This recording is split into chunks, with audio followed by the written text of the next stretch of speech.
latest aircraft weapon system in the SAC inventory is the world's most advanced strategic reconnaissance plane, the SR-71. The aircraft, which cruise at better than Mach 3, with a ceiling above 80,000 feet, have been assigned to the 4200 Strategic Reconnaissance Wing, Beale Air Force Base, California.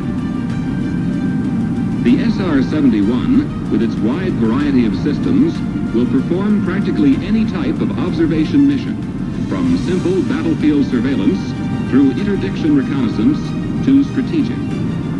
Cruising at a speed faster than a rifle bullet and over 15 miles above the Earth, it will be able to survey 60,000 square miles of land or ocean an hour. Comparable in size to the B-58, the plane has a two-man crew, a pilot and a reconnaissance systems officer. Strategic reconnaissance has an indispensable role in strategic warfare planning. The SR-71 will provide this vital information in any weather, at any hour, anywhere in the world.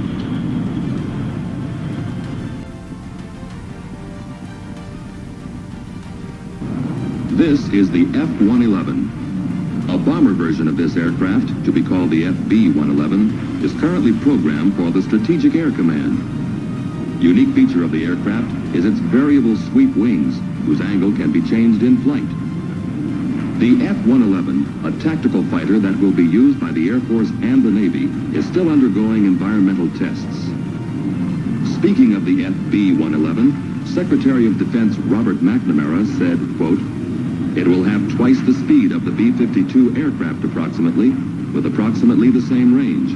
It will fly faster both at low altitude and high altitude, and it will have capabilities for penetrating enemy defenses far greater than the plane it replaces. It will come into operational use in 1968. All of the units authorized will be equipped and operational by 1971, unquote. Under present Department of Defense planning, there will be a force of some 210 FB-111s completed at the time of the retirement of the B-58 and many of the earlier models of the B-52.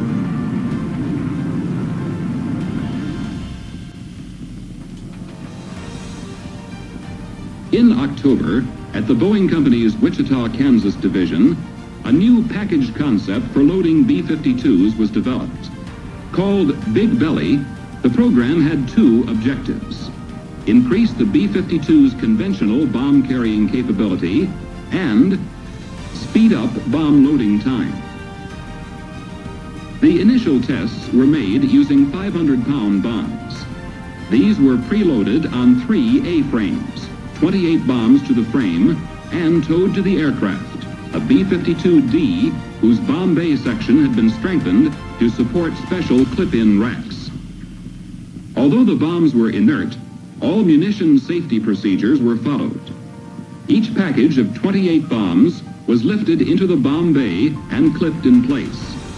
Using this system for 500-pounders, the B-52 can carry 108 bombs, 84 internally, and 24 more on its wing racks. This is 27 tons of munitions, an increase of over 57% above the B-52's present carrying capacity for this same type of bomb. Meeting the program's second objective, the aircraft was fully loaded in less than one-third the time previously required. The program reached a milestone in November with the first drop of live ammunition over the Air Proving Ground Center, Eglin Air Force Base, Florida. Here, the system proved that its release sequence intervals would get the bombs out within the parameters dictated by SAC. Aircraft speed was 350 knots indicated. Bomb release altitude, 2,500 feet. The 108 bombs delivered on each run were Mark 82, 500-pound, low-drag general purpose. Other types of heavy bombs, such as 750 and 1,000-pounders, have already been fit tested for this system. SAC, working with the Air Proving Ground Center and the Air Force Systems Command, is conducting follow-on tests to prove the feasibility of the live drop of these other types.